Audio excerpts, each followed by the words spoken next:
দর্শক সময় টেলিভিশনের বিনোদন আড্ডায় আপনাদের সবাইকে স্বাগত জানাচ্ছি। আমি তানভীর হাসান। আমার সঙ্গে আজ উপস্থিত আছেন বাংলাদেশের জনপ্রিয় কন্টেন্ট ক্রিয়েটর এবং সোশ্যাল ইনফ্লুয়েন্সার তাশরিফ খান।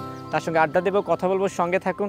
আপনাদের কিছু প্রশ্ন আমি নিয়েছি, সেই প্রশ্নগুলো কিন্তু আজ তাশরিফ খানকে করব। আশা করি ভালো লাগবে। কেমন আছেন? আলহামদুলিল্লাহ ভালো আছি। ভালো আছেন? তুই কেমন আছিস সেটা বল। আমি আলহামদুলিল্লাহ ভালো আছি। দিনকাল কেমন যাচ্ছে? যাই দিন ভালো যায়, আসে দিন নিয়ে আর কি টেনশন যে কি হয়। কি নিয়ে এত টেনশন আপনার? টেনশন হচ্ছে নানান রকম প্রজেক্ট তো চলতে থাকে, আমি তো খুব ব্যালেন্স করে চলার চেষ্টা করি। যেমন আমার গান বাজনা আছে, আমার সোশ্যাল কার্যক্রম আছে, সো এই ব্যালেন্সটা নিয়ে সবসময় টেনশন থাকে। একটা রিসেন্টলি ক্যাম্পেইন করেছেন, একটা ভালো কাজ। সো এই ভালো কাজের ক্যাম্পেইনটা কেমন গিয়েছে আপনার? একটা ভালো কাজের ক্যাম্পেইনটা মূলত হঠাৎ করে মাথায় আসে যে আমি আসলে যত ভালো কাজই করি, ধর একজনকে স্বাবলম্বী করে দিলাম বা কিছু একটা, এটা তো আমি করতে পারলাম শুধুমাত্র ঢাকায়, বাট হঠাৎ করে মাথায় আসলে যে ওয়াই নট বাংলাদেশের সবাই বা ইয়াং জেনারেশন বা অসংখ্য মানুষ যদি একটা করে ভালো কাজ করে, তাহলে কিন্তু বাংলাদেশে তো প্রতিদিন হাজার হাজার অথবা একটার সময় হয়তো লাখ লাখ ভালো কাজ হবে। সেই চিন্তা মাথায় রেখে হঠাৎ করে একটা ক্যাম্পেইন করলাম যে চলেন একটা ভালো কাজ করি। এবং এটা ছিল মাথায় যে আমি এই ডাকে যদি যারা সাড়া দিবে, এদেরকে আরেকটু ইন্সপায়ার করার জন্য আমার যেমন একটা গান আছে, এই যে তাই তো এলাম সাগরে, যে গানটা এখন সাগরের জাতীয় সঙ্গীত হয়ে গেছে। সো মনে হইলো যে তাই তো এলাম সাগরে গানটা যেহেতু এত পপুলার এবং মানুষজন সাগরে আমার সাথে ট্যুরে যাইতে চায়, যে সাগর পারে, যে আমি তো সবসময় ট্যুরে চলে যাই কয়েকদিন পর পর, তখন মাথায় আসলো আচ্ছা ফাইন, নিজেরা তো একটা ভালো কাজ করবে, পাশাপাশি আমি একটু ইন্সপায়ার করার জন্য ঘোষণা করলাম যে যারা একটা ভালো কাজ করবে এখান থেকে ফেসবুক লাইভে লটারির মাধ্যমে আমি সিলেক্ট করবো একটা ভালো কাজ থেকে কয়েকজনকে, যারা হচ্ছে আমার সাথে সাগর পারে ঘুরতে যাবে। এবং সেই জায়গা থেকে মাথায় ছিল আরেকটা মেসেজ আমার ছিল লাউড এন্ড ক্লিয়ার, যে একটা ভালো কাজ মানে ভালো কাজ, মানে ভালো কাজকে কখনো ডিফারেন্সিয়েট করা যাবে না। যেমন হইতে পারে স্বাবলম্বী করাও ভালো কাজ, একটা মানুষকে, অন্ধ মানুষকে রাস্তা পার করে দেওয়া ভালো কাজ, এমন কখনো কিন্তু বলতে পারবো না, রাইট, যে এটা অনেক বেশি ভালো, এটা কম ভালো। সো এইটাই মেসেজ ছিল এবং বিপুল পরিমাণে সাড়া পেয়েছি। এবং আমার মনে আছে যতদূর যে এই ক্যাম্পেইন শুরু করার প্রথম 5 দিনে হচ্ছে 23,000 ভালো কাজ হয়েছে সারা বাংলাদেশে। আচ্ছা, এই যে ভালো কাজে ক্যাম্পেইনটা করলেন, যদি প্রশ্ন করতে চাই, অনেক অভিজ্ঞতাই তো হয়েছে, সেখান থেকে যদি 2-1টা অভিজ্ঞতা আমাদের সঙ্গে শেয়ার করতেন। অনেক ইন্টারেস্টিং ভালো কাজ হয়েছে। যেমন একটা ছেলে আমি দেখলাম যে মসজিদ পরিষ্কার করতেছে, মসজিদ এবং মসজিদের আঙিনা, প্রচণ্ড ভালো লাগছে। কয়েকটা ফ্রেন্ড সার্কেল দেখলাম যে রাস্তাতে যাইতেছে, হঠাৎ করে থামছে, দেখছে রাস্তাটার এখানে ভাঙ্গা, অল্প একটু জায়গা, তো বন্ধুরা প্ল্যান করছে যে আমরা অল্প কিছু টাকার সিমেন্ট আর ইটের সুরকি কিনে এই রাস্তাটা ঠিক করে ফেলবো। এটা একটা দারুণ ভালো কাজ। একজন হচ্ছে কি করলো যেন, হ্যাঁ ওনার এত টাকা পয়সা নাই, উনি আমার মেসেজটা পুরোপুরি ক্লিয়ার বুঝতে পারছে যে ভালো কাজ মানে ভালো কাজ। উনি করলো কি, মেসওয়াক, ওই যে নিম গাছের ডাল দিয়ে মেসওয়াক করে সবাইকে মেসওয়াক বিতরণ করছে। সো মানে কিউট কাজ, যেগুলো আমার মাথায় আসে না, বাট আমার অনেক ভালো লাগছে। মানে আমি ইন্সপায়ার করতে চেয়েছি এবং আমি ইন্সপায়ার হয়েছি এখান থেকে।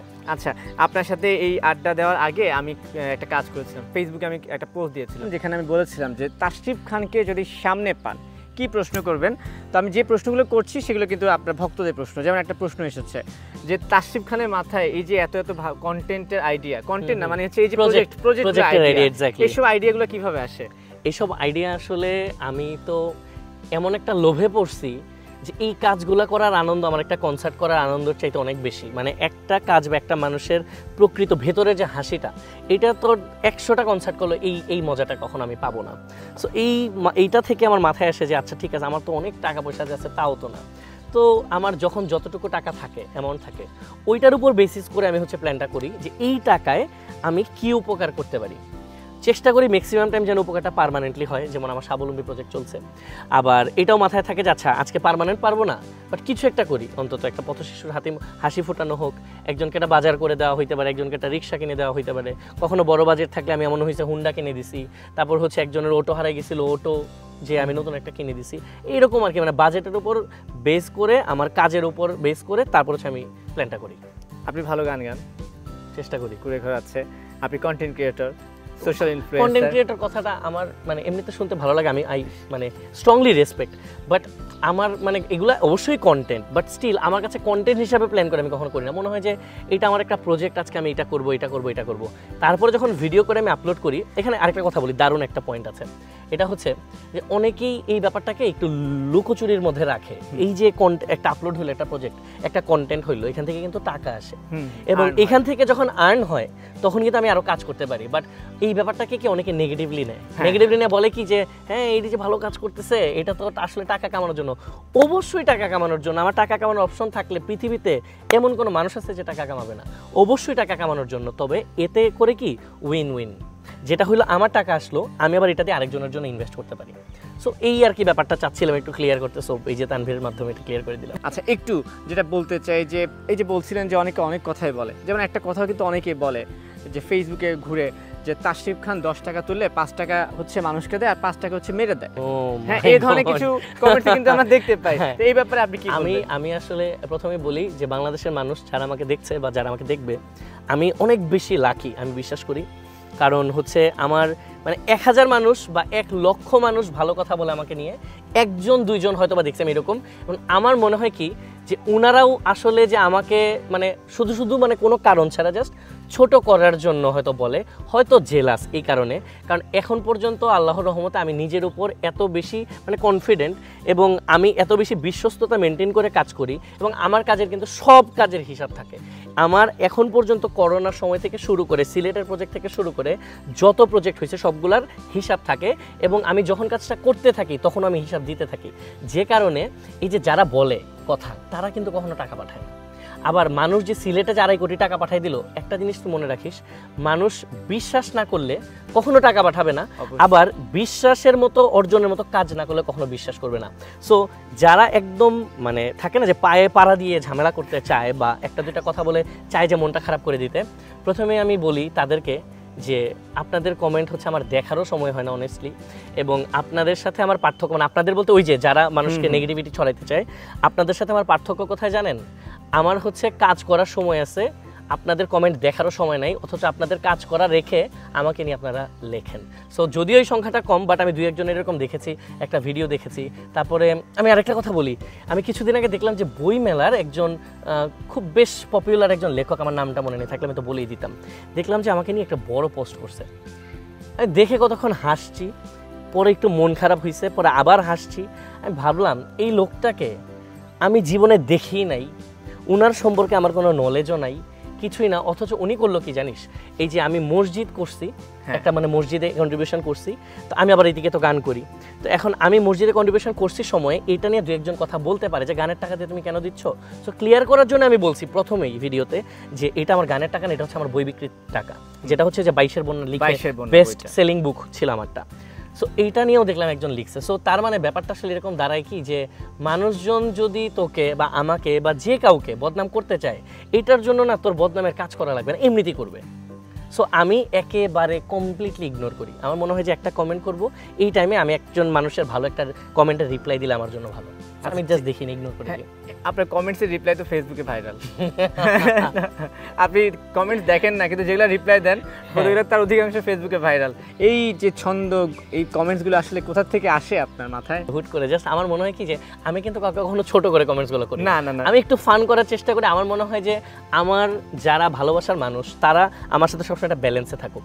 খুব ভারী একটা স্ট্রং পার্সোনালিটি আমার হোক, আমি যেমন এটাও আমি চাই না, আবার আমি খুব মানে এই সেই করতেছি হ্যান ত্যান, মানে আমি চাই কি খুব ব্যালেন্স করে চলতে, যে কারণে ভালো কাজও করি, একটু স্বাবলম্বী প্রজেক্টও করি, একটু ইচ্ছা পূরণও করি, আবার গানও করি, আবার দারুণ দারুণ মনে কর যে মজার কমেন্টও করি। চেষ্টা করি আমার অডিয়েন্সকে একটা ব্যালেন্স জায়গায় রাখতে সবসময়। আপনার এক অডিয়েন্স ভক্ত, নাম হচ্ছে মহিবুল শরীফ ফারহান। মহিবুল শরীফ ফারহান। ওকে, প্রশ্ন করেছে 2টা। একটা হচ্ছে তাশরিফ খান বিয়ে করবে কবে? তাশরিফ খান বিয়ে তো আসলে বিয়ে, মৃত্যু, জন্ম এগুলো তো সবই আল্লাহর হাতে লেখা থাকে। তারপরেও আমার মনে হয় যে 2025 সালে আল্লাহ যদি চায় তাহলে হয়তো হয়ে যাবে। আর আপনার কাছে সেই জানতে চাচ্ছে তাশরিফ খানের কাছে ভালোবাসা মানে কি? তাশরিফ খানের কাছে ভালোবাসা আমার কাছে মনে হয় যে এটা কেমন যেন একটু মানে ধরা যায় না, ছোঁয়া যায় না, এটা শুধুমাত্র অনুভব করা যায়। সো এটাকে মানে সংজ্ঞার মাধ্যমে বোঝানোটা কঠিন। তবে এখানে বিশ্বাস, তারপর হচ্ছে আমি যদি বলি বিশ্বাস, তারপর হচ্ছে কাইন্ড অফ একটা পার্টনারশিপ বা অনেক কিছু সমন্বয় একটা ব্যাপার আর কি ভালোবাসা।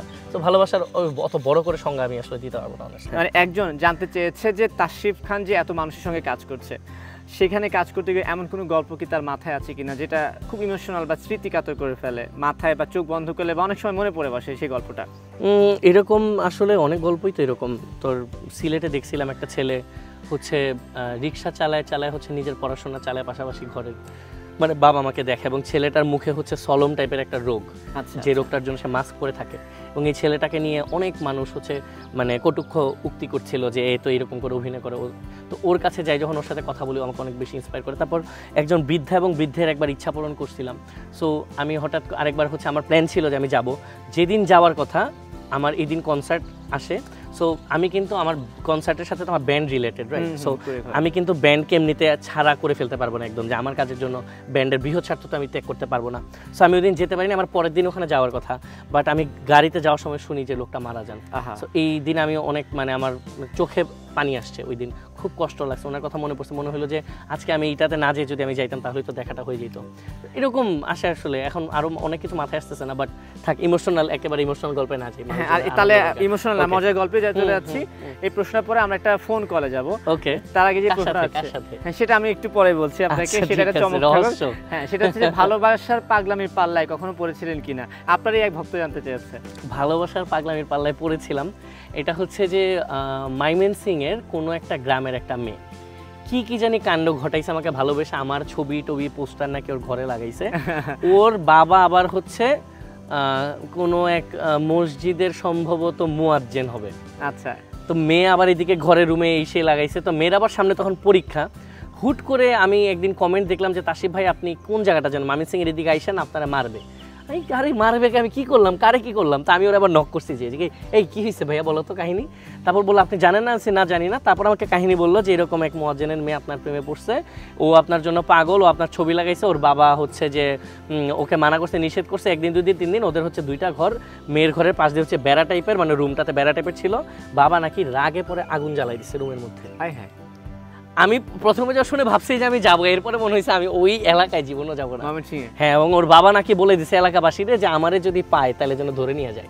গিয়েছিলেন আর কখনো? আরে না না না, আল্লাহ কি বলো, যারা ময়মনসিংহে বাসী আছে তাদেরকে বলবো যে সিকিউরিটি নিয়ে তাসিফকে তাড়াতাড়ি ময়মনসিংহে নিয়ে যান, ঠিক আছে?